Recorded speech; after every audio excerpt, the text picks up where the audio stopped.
Chapter 17. The Four Champions. Harry sat there, aware that every head in the great hall had turned to look at him. He was stunned. He felt numb. He was surely dreaming. He had not heard correctly. There was no applause. A buzzing as though of angry bees was starting to fill the hall. Some students were standing up to get a better look at Harry as he sat frozen in his seat.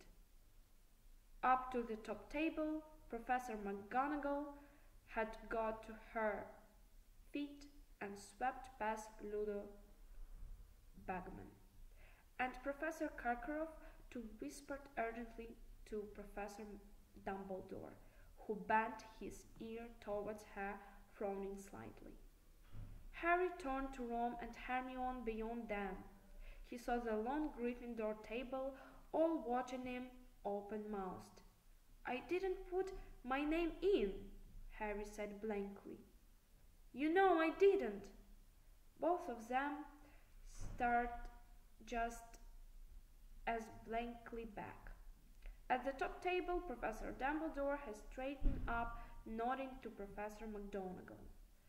"Harry Potter," he called again. "Harry, up here, if you please." "Go on," Hermione whispered, giving Harry a slight push. Harry got to his feet, trod on them of his robes, and stumbled slightly. He set off up the gap between the Gryffindor and Hufflepuff tables. It felt like an immensely long walk. The top table didn't seem to be getting any nearer at all, and he could feel hundreds and hundreds of eyes upon him, as though each was a searching light. The buzzing grew louder and louder. After what seemed like an hour, he was right in front of the Dumbledore, feeling the stares of the teachers upon him. "Well, though the door, Harry," said Dumbledore. He wasn't smiling. Harry moved off along the teacher's table. Hagrid was sat right at the end. He did not wink at Harry or wave or give any of his usual signs of greetings. He looked completely astonished and stared at Harry as he passed, like everyone else. Harry went through the door out of the great hall and found himself in a smaller room, lined with paintings of witches and wizards. A handsome fire was roaring in the fireplace opposite him. The faces in the portraits turned to look at him as he entered. He saw a wizened witch flit out of the frame of her picture and into the one next to it, which contained a wizard with a walrus moustache. The wizened witch started whispering in his ear. Victor Crumb, Cedric Diggory, and Fleur Delacour was grouped around the fire. They looked strangely impressive, silhouetted against the frames. Crumb, hunched up and brooding, was leaning against the mantelpiece, slightly apart from the other two. Cedric was standing with his hands behind his back, staring into the fire.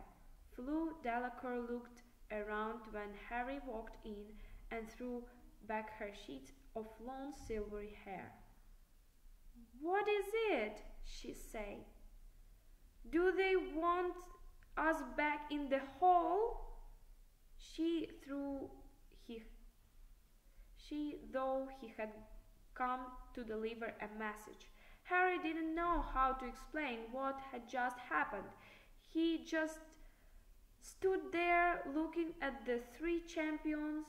It struck him how very tall all of them were. There was a sound of scurrying feet behind him, and Ludo Bagman entered the room. He took Harry by the arm and led him forwards. "Extraordinary!" he muttered, squeezing Harry's arm. Absolutely extraordinary. Gentleman's lady, he added, approaching the fireside and addressing the other three. May I introduce, incredible though it may seem, the fourth Triwizard champion? Victor Crumb straightened up. His surly face darkened as he surveyed Harry. Cedric looked nonplussed. He looked from Bagman to Harry and back again as though sure he must have misheard what Bagman had said. Fleur de Cour, however, tossed her hair, smiling, and said, "Oh, very funny joke, Mr. Bagman." "Joke?" Bagman repeated, bewildered. No, not at all. Harry's name just come out of the Goblet of Fire." Crumb's thick eyebrows contracted slightly. Cedric was still looking politely bewildered. Fleur frowned. "But evidently there has been a mistake," she said contemptuously to Bagman. Not complete. Is too young." "Well, it is amazing," said Bagman, rubbing his smooth chin and smiling down at Harry. "But as you know, the age restriction was only imposed this year as an extra